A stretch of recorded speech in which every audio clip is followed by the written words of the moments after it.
Good morning, good afternoon, and good evening to everyone.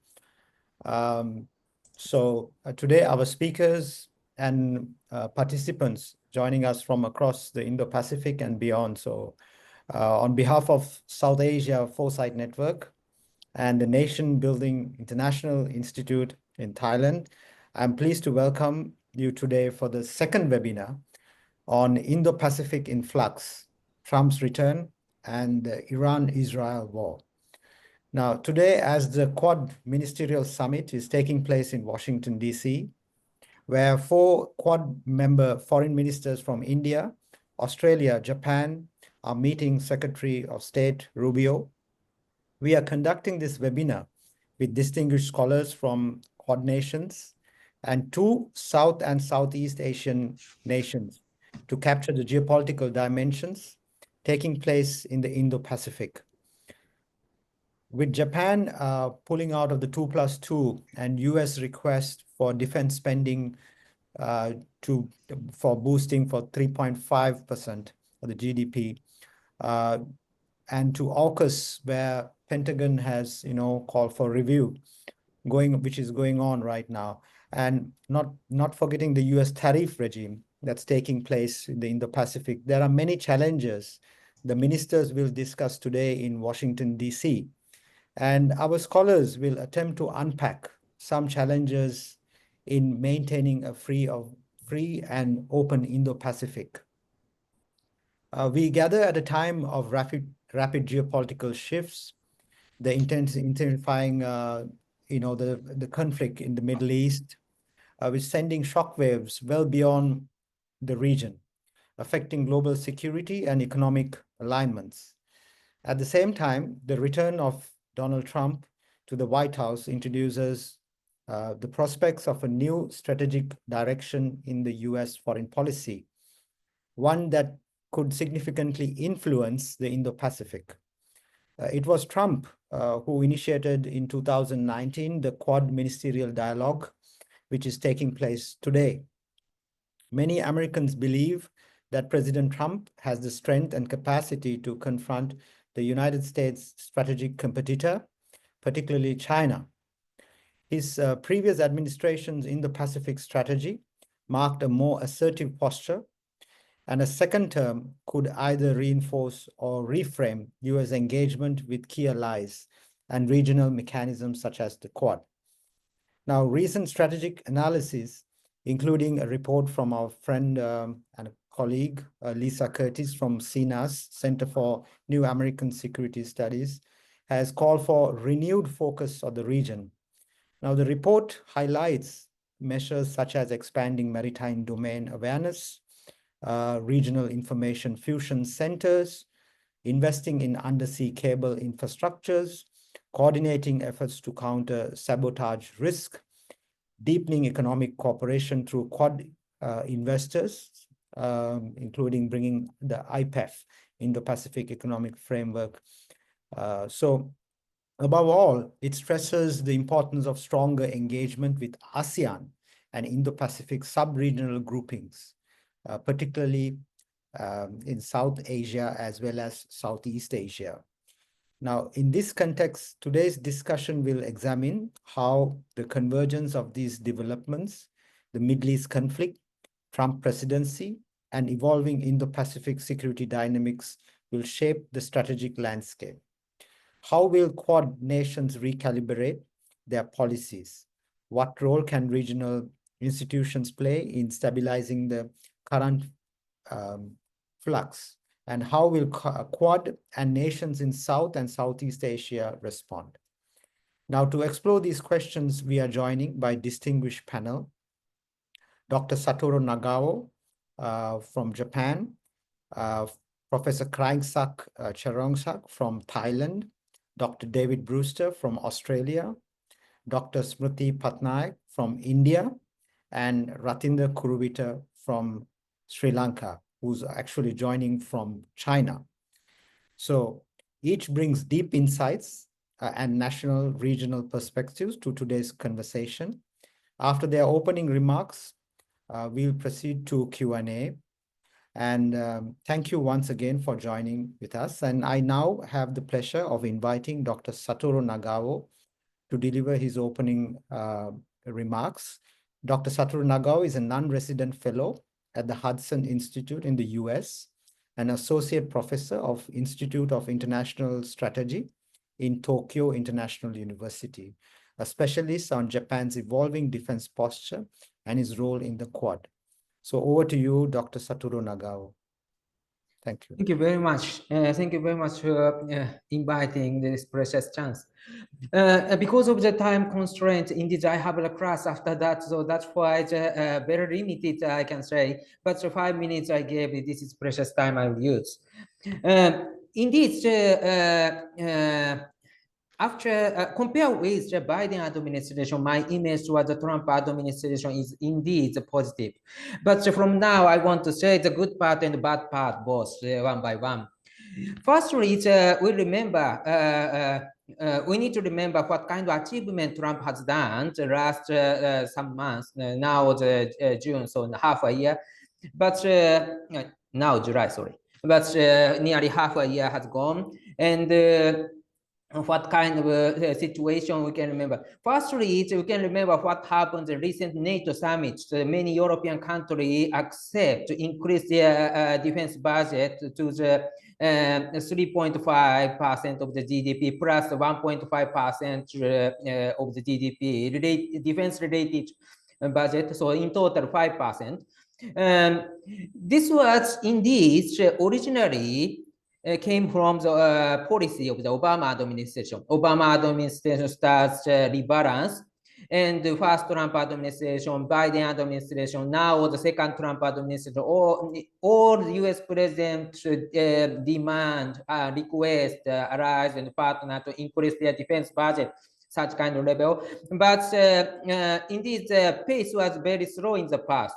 But now the intimidation from the Trump administration, it has achieved. That is achievement, I think, because then this is very important related with his policy because he wants to withdraw from Europe and Middle East and concentrate the efforts against China. So that's why the local country in Europe, in the Middle East, regional countries should take charge more. In this case, they need to increase defense budget. So this is achievement, I think. Another achievement is compared with the Biden administration, image of the Trump administration is very big, especially since the withdrawal from Afghanistan, the image was very weak. So that time people talk about multipolar world, and U.S. influence is declining. Russia's invasion to Ukraine has happened, and Russia's move has started just after U.S. withdrawal from Afghanistan. So very weak image of the Biden administration affects U.S. influence. But now everyone talk about Trump administration. Indeed, the move of the President Trump. If the President Trump eats just sweets, everyone worry about this is the situation. So that's why the U.S. recover their influence. That's also true. Everyone worry about the United States. This is the potential of the United States power, and because of the U.S. is influential, that's why everyone worry about the move of the Trump administration. The homework or bad part of the Trump administration is, despite the Trump administration try to relocate the resources from Europe and the Middle East to the Indo-Pacific, indeed it hasn't achieved enough to seek the ceasefire in the Russia's aggression in Ukraine. But view from the situation, still the United States need to stay in Europe. In the Middle East, they need to support Israel because the problem hasn't solved yet. So Trump administration policy is seeking the reconciliation between Israel and Saudi Arabia to contain Iran and to contain Iran's nuclear program. So yes, the bombing to the nuclear facility, nuclear development program in Iran is one way to deter, but dissuade Iran's nuclear program. But at the same time, Iran will not give up. So in the future, the situation will repeat it again to prevent Iran's possession of the nuclear weapon. And Israel, the Saudi Arabia re-establishment relation hasn't happened yet. So that's why, view from this situation, the United States cannot relocate resources from the Europe and Middle East to the Indo-Pacific. That is homework, and despite the Trump administration effort, that hasn't achieved yet. And another problem is this intimidation style bilateral negotiation of the Trump administration. Sometimes many allied partners want to say complain towards the US administration. So trust is a little bit affected. So they need to recover the trust in the future. That is to coordinate. This is homework for the US government. So these are the homework and bad part of the Trump administration they need to recover in the future. So good part and bad part both exist. So that's why this is the influence, in my opinion, my analysis toward the Trump administration. They need to use from now. They need to recover from now. And so this is my analysis. And 5 minutes has gone. I should not speak the 7 next hour. So that's why I should stop it. Thank you very much.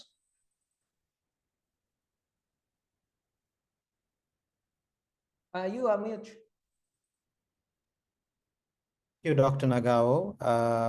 Thank you so much. I have one question for you from one of our online guests here. So on the Japan's 2+2 security dialogue, so there's a pull-out from that. Is it because of the defense, the boost that the US has requested from Japan from 3 to 3.5% GDP? And is it because of that, the pull-out of the 2+2, the security dialogue? I think so, because about the NATO summit, Japan canceled to join, and about the 2+2 Japan cancel, both related with the increasing defense budget. In case of the NATO summit, you can imagine that if Japan joined and all other Europe already agreed to increase the defense budget, and the United States is there, in this case, Japan is alone. Indeed, along with Japan, South Korea, or Australia also canceled to join the NATO summit because all of these 3 countries hasn't achieved to increase their defense budget to 5% of GDP, and they cannot find the budget in this case. So, of course, view from the increasing defense budget of China, they should increase their defense budget, but without money, they cannot do that. So that's why this is big homework for these 3 governments. And just now they want to escape, especially in case of Japan. This month, the upper house election will come. Before the upper house election, government cannot say we will increase the tax or we will increase some things you should pay. So this is not popular in the voters. So that's why they want to escape. But in the future, this is a homework they need to solve. And that is my analysis. Thank you very much. Thank you. So what you mentioned on intimidating style, as well as the trust deficit is growing. Yeah. Intimidation style is, yes, it is working to persuade the other country to increase defense budget. That is one part, that's true. But at the same time, the trust is not created from the intimidation. So that's why this is, of course, including both the good part and the bad part. So this is the way the Trump administration, that's true. And a side effect is also included, that's true. So that's why in the future, they need to recover, I believe. That is their homework. Thank you. And it would impact the Quad? Of course, I think so. But at the same time, US recover their influence in the international politics because of the strong image. And that is important because the US rely on ally is not ideal if the US want to lead as a country. Because of the strength, people want to follow. But if the US itself looks very weak, that is not good as a leadership. So US need to show their influence. After that, many countries will follow. View from this, Trump administration way is including good part of this policy. But of course, showing strength is not only this is not all of the issues people can trust. So only showing strength is not enough. Maybe it's increasing the trust is also important, and this is homework, I think. Thank you so much, Dr. Nagao. Thank you very much. So our second speaker is Professor Kraingsak Charongsak, Chairman of the Nation Building Institute in Thailand, a leading voice on national development and regional foresight in Southeast Asia. Professor Kraingsak, over to you. Thank you so much. Thank you, Professor Asanga and fellow panelists. I'm delighted to be here. I'm so sorry I came in slightly late because I have another meeting which run over the time. Let me quickly, with the limited time we have, to mention a few things about this Indo-Pacific in flux, with Trump's return and the Iran-Israel war, which clearly are two seismic events that now redefining the landscape of Indo-Pacific. With the Trumpian return, this time is much more than the first round when he was his first presidencies. And you can see clearly, which I will be analyzing him a little bit in the light of Indo-Pacific. And of course, the resurgence of the state-on-state warfare, especially Iran and Israel war, and the spillover effect into Indo-Pacific. Let me first of all deal with the Trump's return. I think we have to really distinguish what is happening today in the short run that Trump is doing, and in the long run, that what will happen in the US positioning. I think we have to distinguish that because Trump is so clear in what he's doing, make America great again, America first, and it's all short-termism and very necessary in the mind of him, readdressing the whole issue to make sure that the repositioning of U.S. is for the short-term gain, and which is needed badly in the U.S. And Trump is trying to do that, and he was elected on that basis. Therefore, whatever he do today is all short-term. I believe in the longer term, towards the tail end of his presidencies, I think you'll see a little bit more sobering, a little bit of change. So once he achieves some of the initial success in the short term, long-termism is something eventually America have to return to think about all this Indo-Pacific. In the short terms, Trump has shocked the world. I would say with respectfully, Trump is not stupid. He's doing things with a good calculation, but obviously he's reckless. I don't think he's that crazy, but he's reckless. And what is he doing is to achieve what he wants for the short-term gain, and that will make his effort very dangerous in testing the ground. Whether the short-term gain that he's achieving and will be achieving is going to be at the expense of the long-term gain in the Indo-Pacific we have to look at. In the meanwhile, look at Trump. He is no longer go multilateralism.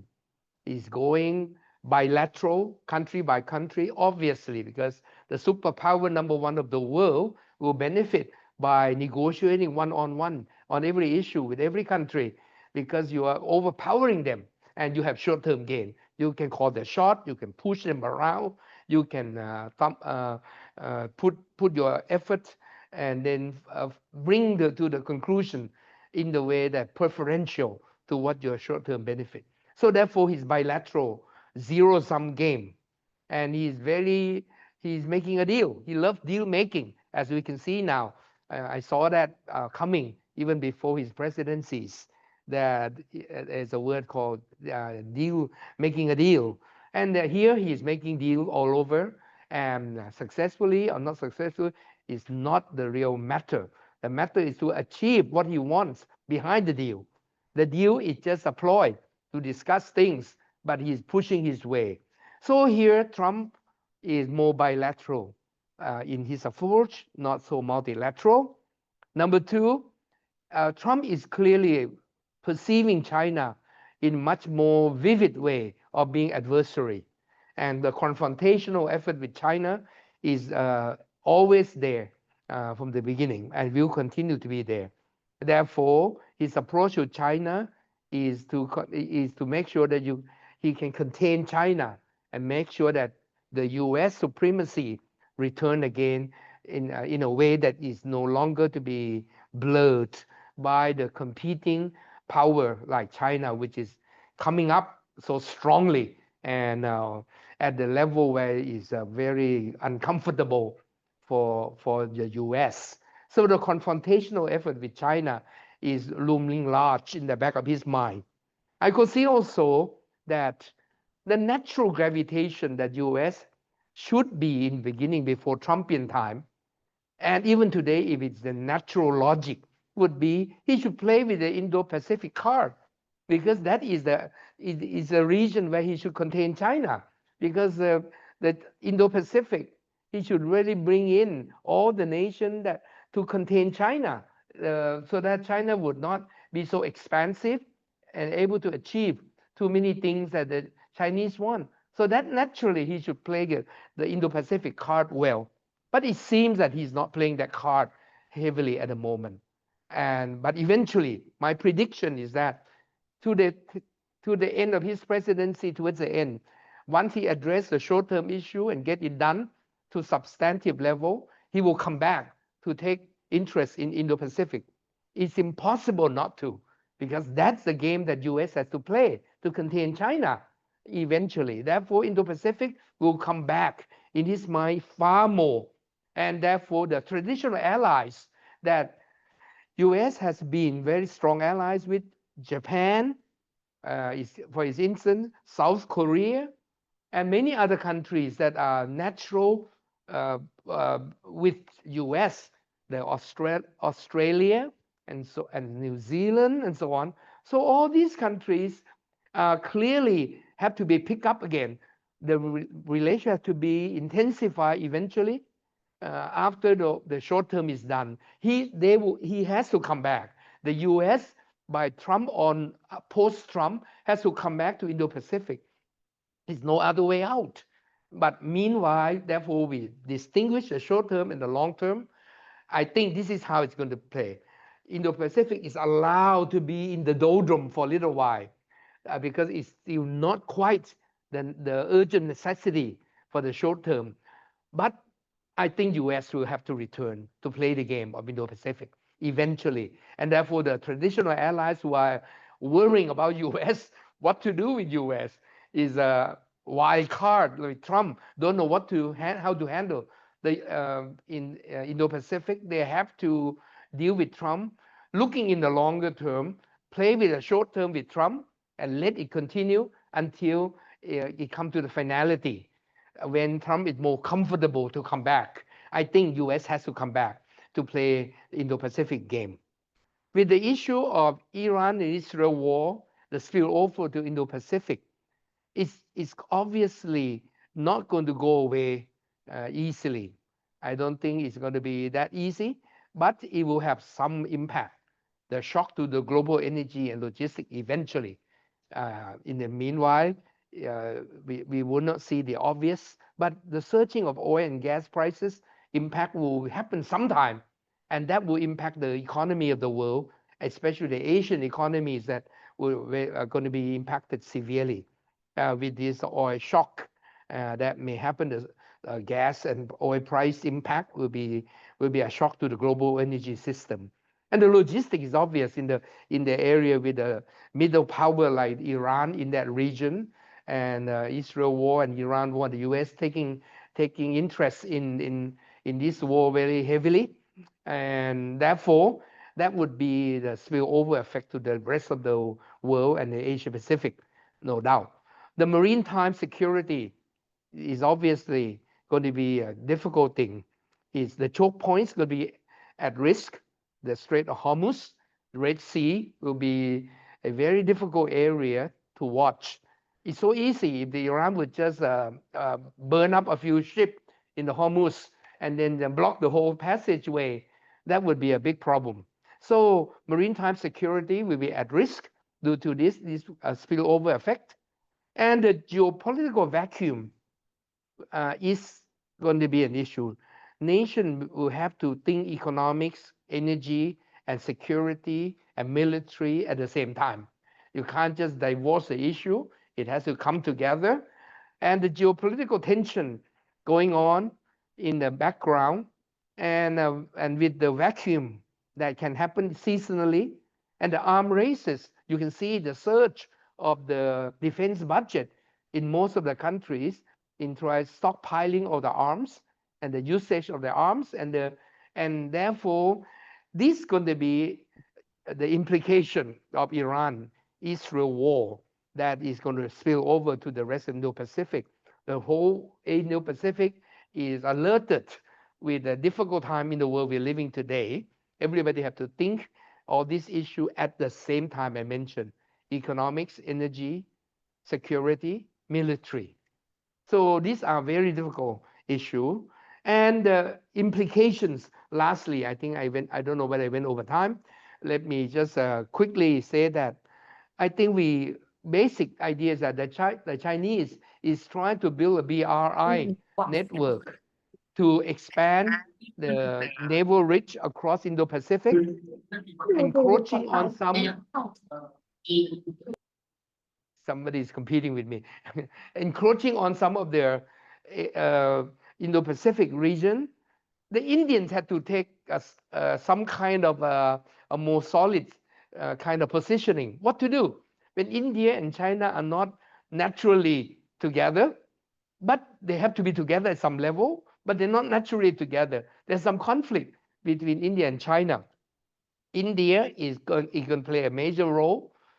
Japan, Korea is easier in clear to understand where they stand, to recalibrate their security and face strategic limits in facing China with expansive China with BRI. And the American have no other way out. They have to play the card of Indo-Pacific to contain the BRI of China. And then the rest of the country who are dabbling in both worlds, what are we going to do in this world of tension with great difficulty? So it's in flux, no doubt. So with this statement, I think I should end what I said. And if there's any question, interaction, now I'm happy. Thank you very much. Thank you, Professor Krangsak, for those remarks. Thank you very much. I have a question for you from Nathan, who's one of our researchers at the SAFN. So thank you, Nathan, for that question. So let me pose the question. If the US continues delaying, you mentioned there is a delay, like too late for the US, and it'll come back to the region. So the delaying in shifting their focus to the Indo-Pacific, how much strategic ground is it realistically ceding to China? And can that be recovered? Basically, China is taking up the momentum here. You can see yesterday I saw the trade volume between the EU and China exceeding about 850 billion. ASEAN also and China has surpassed a trillion. So has China taken this momentum or is it too late for the US? So that's the question. In my opinion, the Chinese are very thankful the Trumpian effort to create avenue for China expansion. And therefore, as you can see, even the traditional Western allies of US in the EU, in the European circuit, they are all having to play cards with China because, and then Trump is pushing them a little bit closer to China. You can see ASEAN, the 10-nation ASEAN is the same way. Most of the ASEAN nations who traditionally are closer to the US are shifting their stance slightly towards China more and more. And therefore, yes, the US is losing ground to China in this opportune time for China by the very action of Trump and deserting the Indo-Pacific of the Trumpian short-termism. But I don't think Trump is stupid.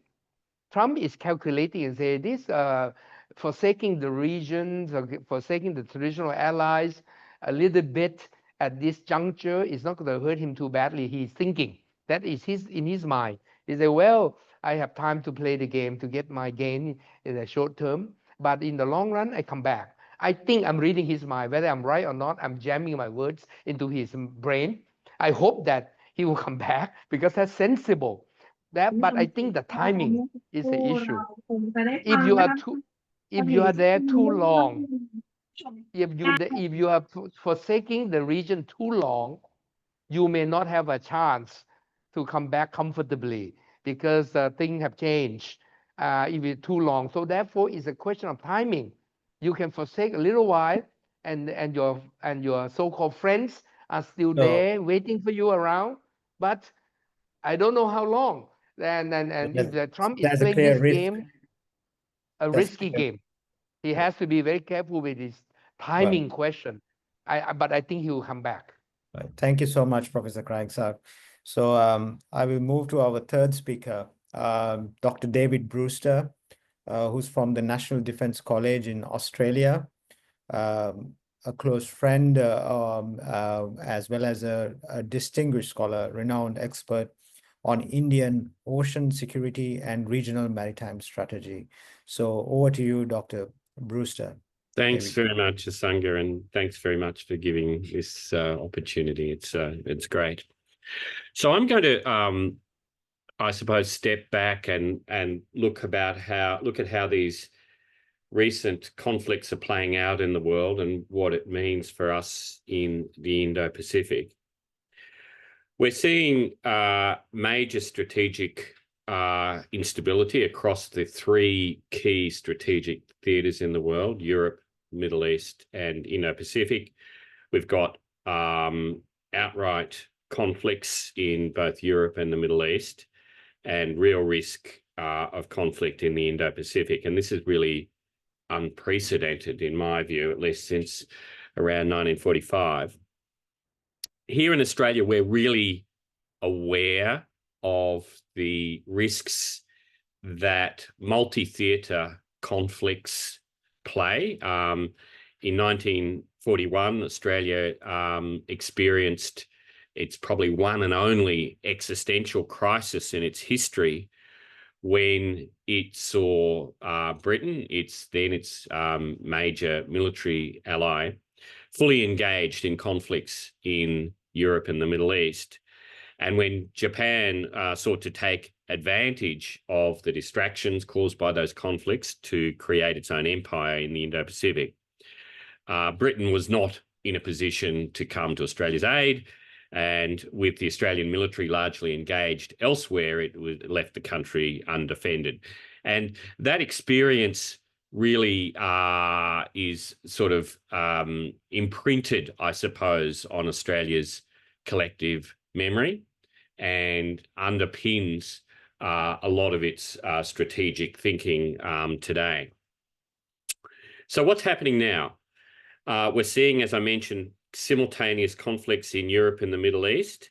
And although the US public, according to US rhetoric, it acknowledges that China represents the greatest threats to its interests, the US seems distracted and losing focus on what's happening in the Indo-Pacific.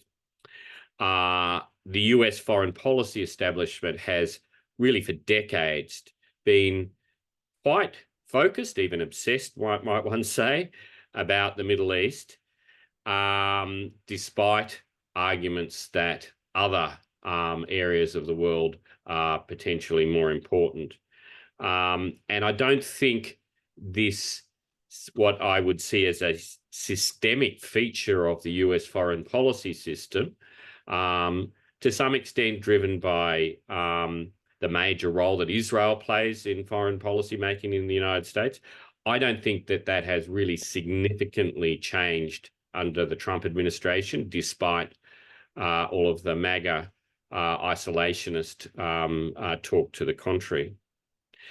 So what is happening? One charitable explanation I've seen from a US analyst, and I would see this as a highly optimistic explanation, is that the US administration is trying to put a cap on conflicts occurring in Europe and the Middle East to ultimately allow it to commit greater resources to the Indo-Pacific.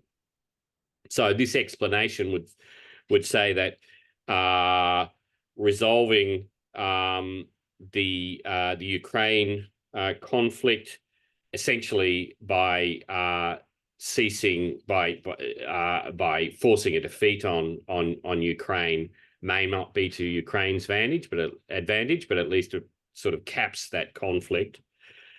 Similarly, resolving the United States has resolved the Middle East conflict by destroying Iran's nuclear ambitions and its ambitions to become a major regional power, while establishing Israel as the undisputed regional hegemon.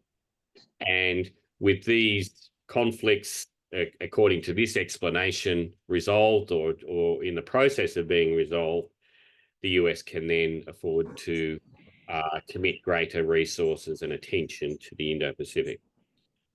As I said, this is highly charitable and optimistic and explanation of what we've been seeing over the last several years. And I would be highly skeptical, in fact, that there's any sort of grand plan behind US actions. I think, in fact, the US administration is just responding to events in Europe and the Middle East in a fairly ad hoc way. In Europe, hoping that the Russia threat could be dissipated just by simply handing them Ukraine, I think, is highly naive, and indeed any perceived success in the Russian invasion of Ukraine, I think, will only lead to greater Russian threats against NATO members. That's certainly the very clear message that we are getting from European NATO members. And so, you know, Trump's current policy of seemingly favoring Russia over Ukraine, I think, is actually putting in place the recipe for a disaster in Europe. Similarly, in the Middle East, the United States has been really somewhat reluctantly drawn into the Middle East crisis through its alliance with Israel. And however you may characterize the recent events and US bombing of Iranian nuclear facilities, I would be highly skeptical that has impacted Iran's long-term nuclear ambitions or its long-term ambitions to be recognized as a regional hegemon.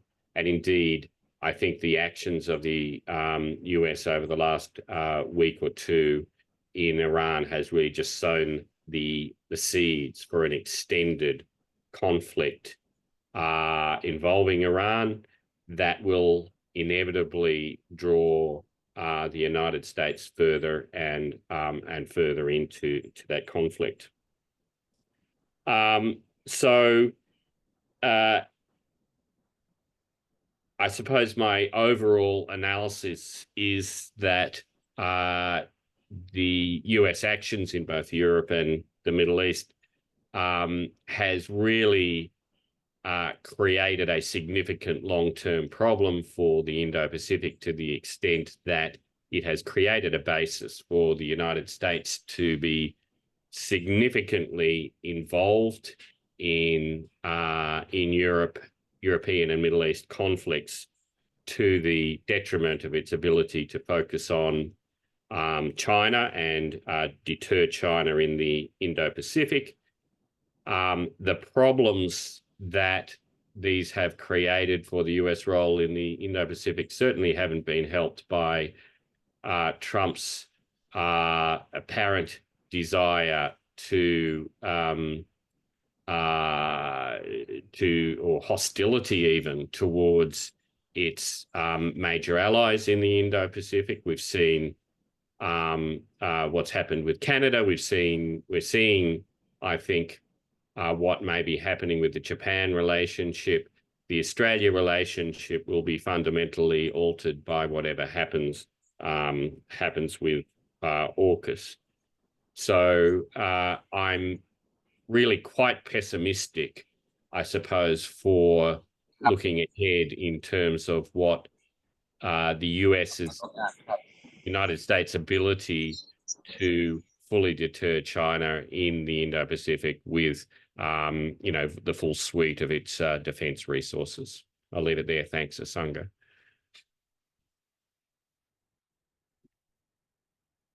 Thank you so much, David, for these valuable comments. One of the questions I have on Taiwan, with this distraction that's going on and losing its focus on the Indo-Pacific, how would you see Taiwan, China's assertiveness in the South China Sea, as well as, there's a lot going on in the Indo-Pacific theater. So losing the focus and the distraction. So how do you see the Taiwan? Look, I think China has shown that it is quite opportunistic in terms of when it pushes hard on issues that matter to it, and it's able to wait for what it perceives to be the right time to do that.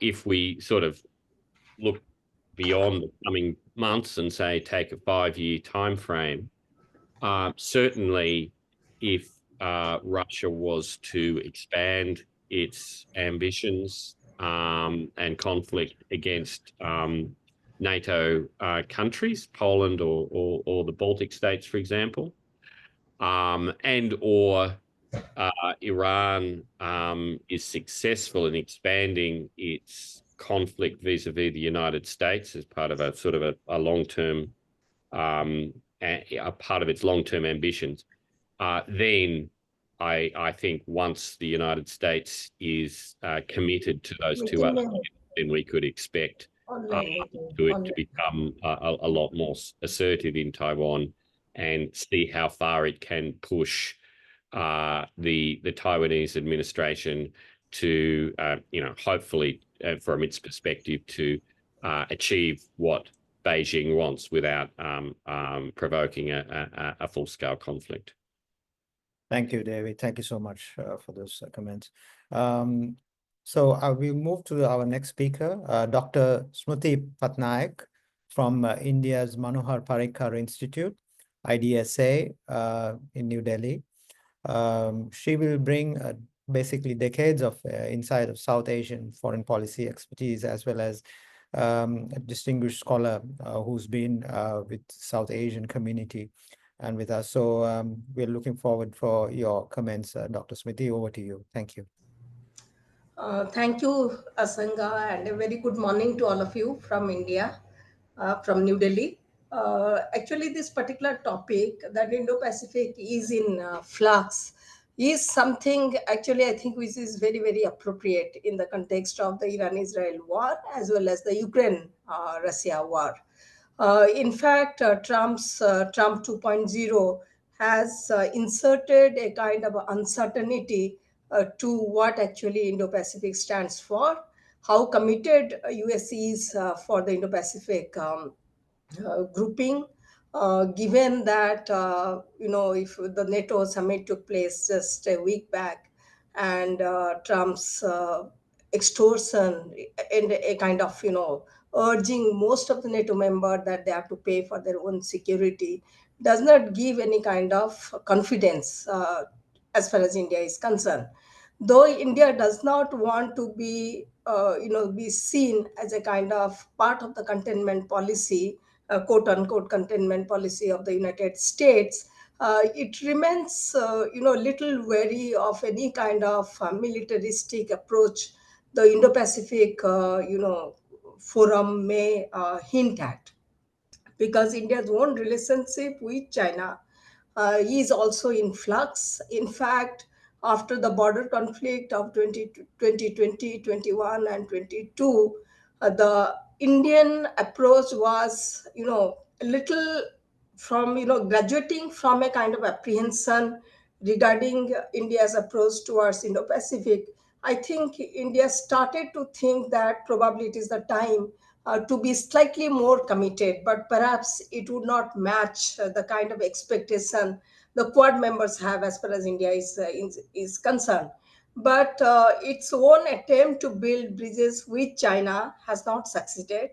And increasingly, both, especially after the Sindoor, where you had the military conflict with Pakistan and China's approach to it, and the recent SCO summit actually tells you that India probably its entire approach to China may see certain kind of change. While it will engage China bilaterally to build its relationship and seek a kind of solution to the border conflict. You must have seen the statement that came out with the defense minister of India and China meeting, and seeing that while the resolution of the border conflict, which is much more complex, can wait, probably they can, get into some kind of working relationship.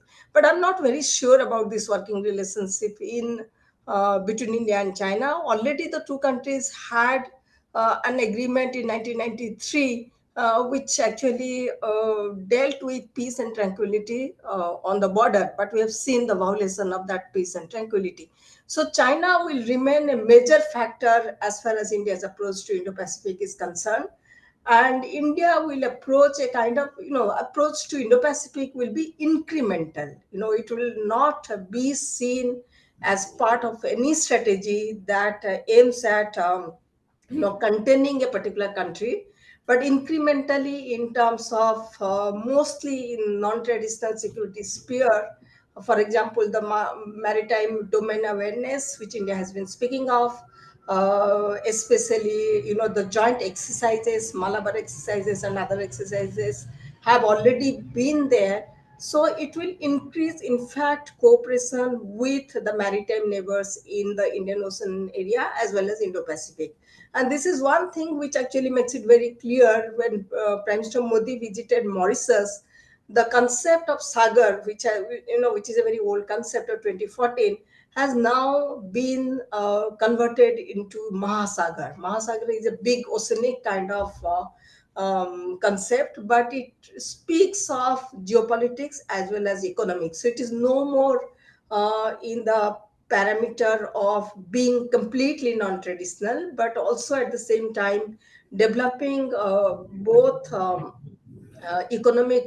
economic relations between the countries of the Pacific Island as well as India and also the Indian Ocean, but also at the same time building a kind of geostrategic, so that the zero-sum game which one is seeing, the China's foray into South Asia actually has made India very cautious that it needs to ramp up its own investment. And in fact, one of the complaints which one has seen for last few years, that India's inability to complete its projects in time, which actually gives a very bad name. And because Asanga would know it, it is mostly the joint venture model which actually delays the project, but also at the same time give a kind of stake to the host country.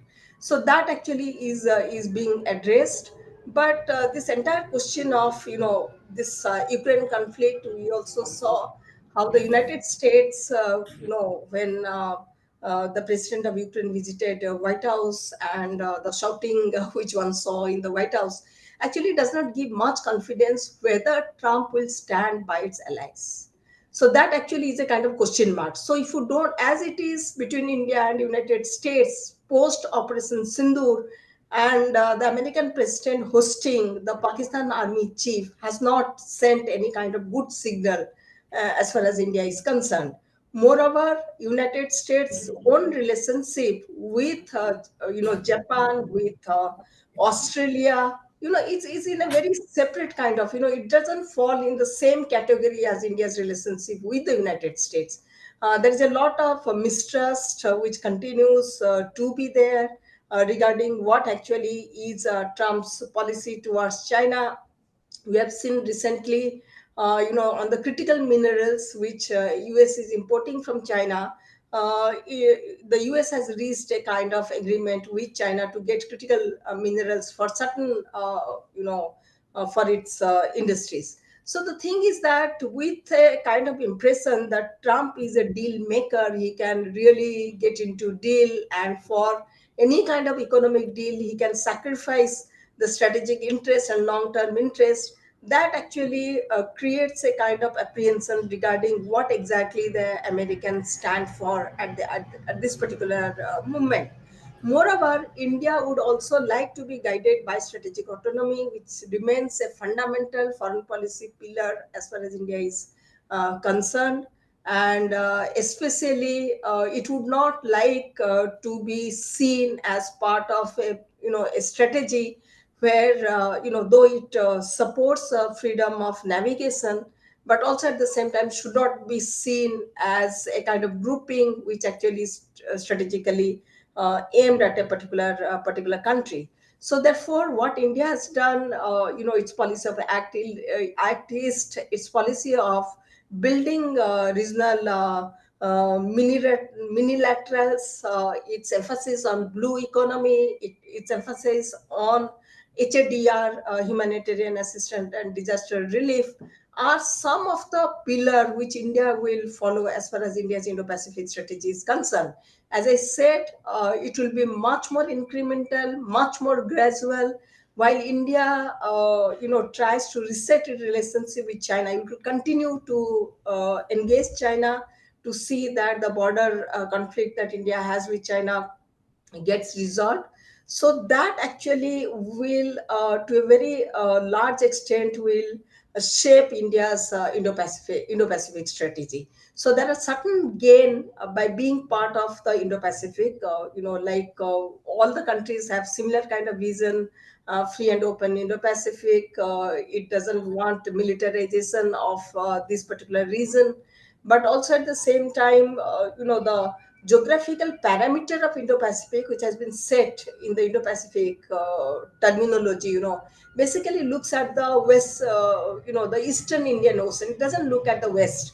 The Asanga putting the Iran-Israel war actually brings the western part of the what India, where India's vital interest lies, to focus. And especially the choke points, which there has been a lot of debate regarding the choke point, what happens in the context of the war. Actually, something again will shape India's approach. I'll just end here. If there is any question, I'll take it up. Thank you. Thank you, Dr. Smriti. One question to you, Dr. Smriti. Now, you mentioned all these constraints and challenges. How do you sort of see in the Trump administration? Now, Dr. Jaishankar is there today in Washington at the ministerial meeting. How do you see, is there a sort of a shift in the Quad, India's with all these, Sindoor operating, all these things that's happening right now? Would there be a shift in India's position in the Quad, like, on Quad itself, or the commitment towards Quad? You mentioned about the trust between the allies has been very low. So do you see kind of a change there? I would say basically this particular meeting, for the first time after the Operation Sindoor, provides a kind of official discussion bilaterally with the United States and what India exactly thinks of. If you remember, during Prime Minister Modi's visit to Canada, he avoided going to Washington for obvious reasons. So therefore, I would say that while India's emphasis on Indo-Pacific is not going to see any kind of change at the moment, but India will definitely like to build bridges, probably know what the other partners have been thinking about, given Trump administration's basically the uncertainty which has been brought by Trump's administration. Its commitment to its allies actually creates a kind of I would say vacuum in any kind of trust, because if the country is not committed to its own allies, especially in the NATO, you have seen how the European security space is completely shifting because of the Russia-Ukraine war and Trump's own commitment to NATO. So that actually has induced a kind of uncertainty to how far India can go with the United States. how committed is United States as far as the Indo-Pacific strategy is concerned. If US is not committed to Indo-Pacific, what would be the approach of the other partners within the Quad to the Indo-Pacific? So for the time being, while the member countries can wait for the Trump administration, its term to get over and somehow manage for next 3-4 years, but whether, what will be their joint approach, though for all the countries of the Quad, Indo-Pacific remains extremely important for various reasons, because each country have their own interest. So therefore, continuation of the Quad, at the same time adjusting to the US policy, probably would be the need of our, as far as India is concerned. Thank you so much. Thank you so much, Dr. Smriti. So we'll move to our final speaker, Ratindra Kuruvita, who is from Sri Lanka. He's a fellow of the South Asia Foresight Network and a journalist from Sri Lanka. I draw your attention to Ratindra's very interesting piece, which was published yesterday at the Diplomat, the maritime space, what's going on in the Indo-Pacific, actually. So over to you, Ratindra. So who's connecting from China? Hi, thank you, Asanga. I hope you can hear me well. So it's an honor to be among such a distinguished company. So I will actually focus my attention on the competition between China and the United States, and how it will affect small nations like Sri Lanka. So, former President Ranil Wickremesinghe in 2023 said that the influence of geopolitics and global rivalries has turned the Indian Ocean region into the Indo-Pacific. Now, this is probably the one thing I agree with Mr. Wickremesinghe. Now, at its core, the Indo-Pacific concept reflects a US-led effort to contain China. Now, the recent escalation between Israel and Iran, though seemingly distant, directly impacts this region. Now, it is a reminder that the crisis in one part of Asia can quickly affect global supply chains, energy prices, and the calculation of major powers, bringing new security challenges to countries like Sri Lanka. Now, for example, we just had an energy fuel price hike yesterday in Sri Lanka, or the direct impact of what's happening in the Middle East. Now, we are also witnessing a more assertive role by the United States in the Indo-Pacific and its chief ally here, India. So thus enhanced naval deployments, greater intelligence sharing, and strengthening of security partnerships such as the Quad and AUKUS. Now, these developments present smaller regional states like Sri Lanka a big challenge, forcing us to take sides when we don't really want to. Now, given that we don't have much time, I'm just going to focus on just one recent episode. Now, as you know, Sri Lanka imposed a blanket ban on foreign research vessels in late 2023. Now, we did this because India and the United States placed a lot of pressure on us to ban the arrival of Chinese research vessels. The Ranil Wickremesinghe administration promised to implement an SOP governing the behavior of foreign research vessels during this period. However, the administration spent its energy on elections in 2024 and failed to implement an SOP. 18 months later, we still don't have an SOP, and as a result, our maritime research capacity, which is like a cornerstone of our aspiration for a robust blue economy, has been crippled. The recent controversy over a UN vessel is just one example of how this geopolitical pressure has paralyzed Sri Lanka's state institutions. Now, I can understand why Sri Lanka is so cautious given the geopolitical context. Now, in the highly contested Indian Ocean, India, who's like a big ally of the US right now, considers Sri Lankan waters as within its sphere of influence. We can go really far back and trace this idea back to the British Raj. But moving on, each foreign research, India and the US, look at each foreign research vessel for strategic intent rather than its scientific mission. And like a section of Sri Lankan media and academics have been insisting that a robust SOP would shield Sri Lanka from geopolitical pressure. While I agree that an SOP is really important, I completely disagree if someone says a good SOP or like nice bureaucratic or administrative guardrails would guard Sri Lanka and other small South Asian nations from this geopolitical pressure. I think that even with an SOP and that adheres to the best international standards, and even if we create the best SOP ever, I think India and US will still insist and put pressure on Sri Lanka to ban Chinese research vessels. They will insist that we limit our ties with China. This is quite natural, right?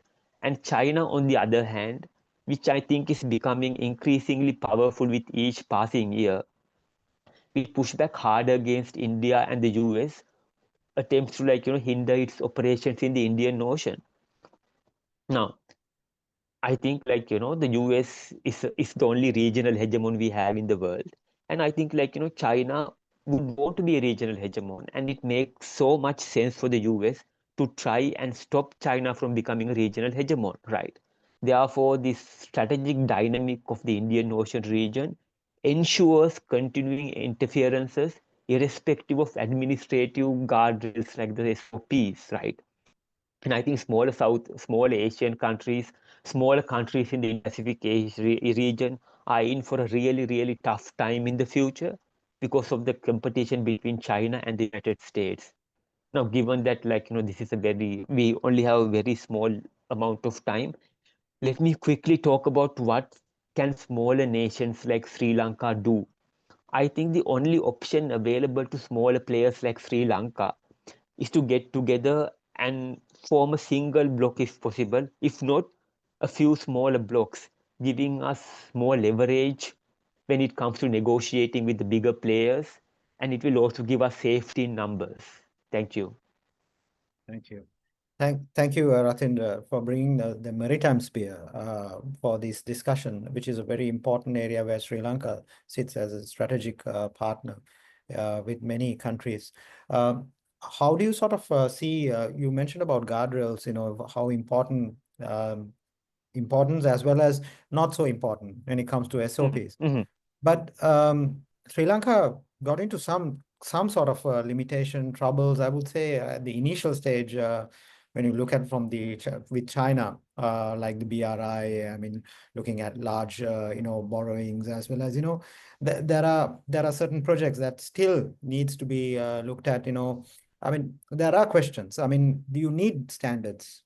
I mean, when it comes to I mean, there are if you discuss with many researchers, if you look at the Indo-Pacific economic framework, these are standards that's coming in.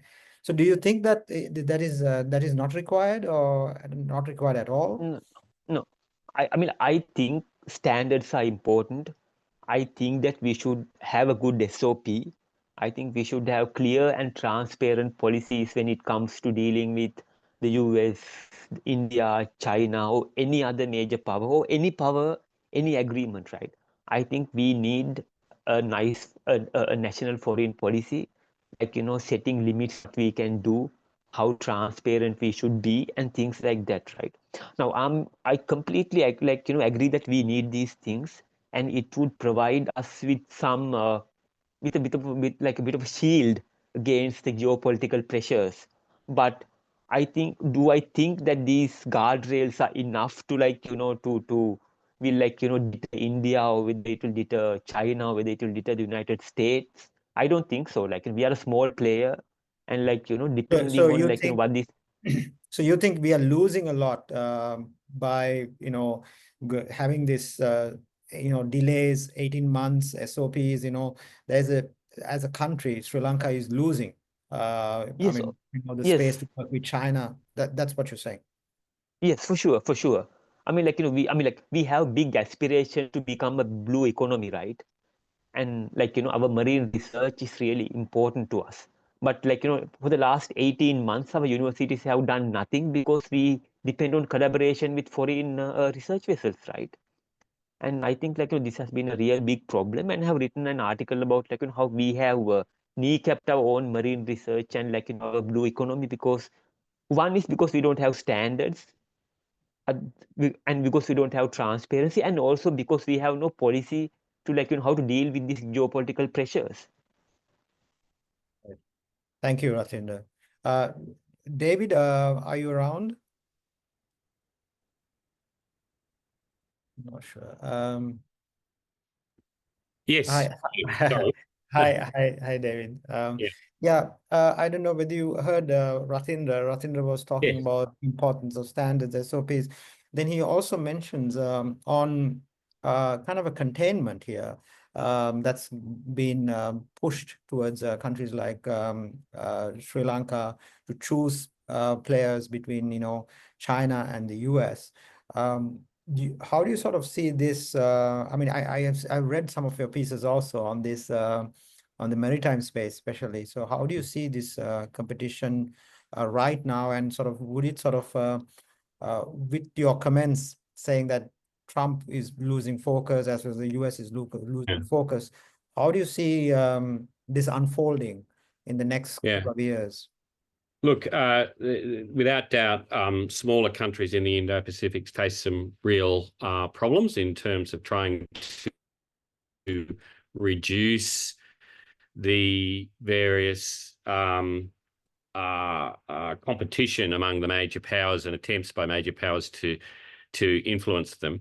That means that I think, yes, I think as the speaker pointed out, there's it would be helpful for Sri Lanka to develop relationships or enhance relationships with other major powers as a way, or not, sorry, middle powers, lesser powers, to reduce that competition. And I think to some extent Sri Lanka has been doing that in terms of its Australia and some European countries. I should add that this stuff about the research vessel and SOPs just absolutely amuses me. Why on earth the Sri Lankan government couldn't approve the visit of a UN research vessel is beyond me. You don't need an SOP to approve a visit of a UN research vessel. SOPs are about limiting the or avoiding being exploited by other major powers. So what the government was thinking, I don't know. I suspect it may have been just some sort of bureaucratic stuff up that the file didn't get to the president's office or the, in sufficient time to make an obviously easy decision. I don't know. I don't have any background to it, but certainly, I suppose the overall point is that countries like Sri Lanka have to be very careful and build other relationships to try and maximize their options. But at the end of the day, Sri Lanka is sitting right next door to the biggest country in the world. And that's a geographic and geopolitical reality that will affect all of these decisions. Sri Lanka will never have full strategic autonomy. It's just not realistic. And so all it can really do is to try and maximize its options within the context of where it sits. Thank you, David. Thank you so much. Dr. Smithy, a last question to you. And are you around, Dr. Smithy? Yes. Yes. How do you view this the situation what Ratinder was discussing, as well as David was saying on the India's position here? Ratinder clearly mentioned of India. Have we sort of mixed things up? The SOP, the UN research vessel. So is there sort of a kind of a unclear area here that needs to be sort of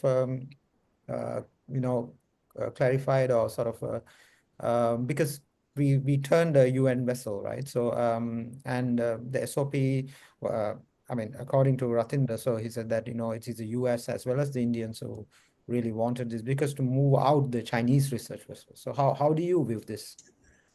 I think at one point of time, the Sri Lankans said that they will come up with an SOP, which will actually guide the entire permission that, which will allow the research vessels to come and dock. And this was in the aftermath of the Chinese vessels, which India had objected to. So probably since they have not come up with a SOP, which actually will guide such kind of things. So Sri Lanka is probably, to me, it appears, doesn't want to make a distinction between India, China, US and the UN. So probably it wants to put it that. But I think I agree with Ratindra that if you want to have, the blue economy, which is actually gaining much more importance in the recent past, because as we move to oceanic kind of resources, the deep research, which actually is required to exploit, the blue economy will remain very significant as far as Sri Lanka is concerned. But I think one of the universities in Sri Lanka, I'm just forgetting the name, already has a kind of arrangement with the Chinese university on this collaboration and research activities on the marine issue. Ruana University or something like that. I'm just Ruhunu University. Ruhuna. Ruhun University. So therefore, this, unless until, because as I agree with, Professor Brewster, who said that it cannot have a complete strategic autonomy because of its geographical situation, the size, and many other issues. So therefore, probably Sri Lanka wants to be very, very clear, not appear as favoring one or the other, both within the domestic context as well as the external context. So SOP will be very significant, to allow any kind of research vehicle. So Sri Lanka position, it appears to me that we will not allow anyone for, this kind of research exploitation, I would say. Thank you. Thank you so much. So we are about 15 minutes behind time. So I'll wrap it up.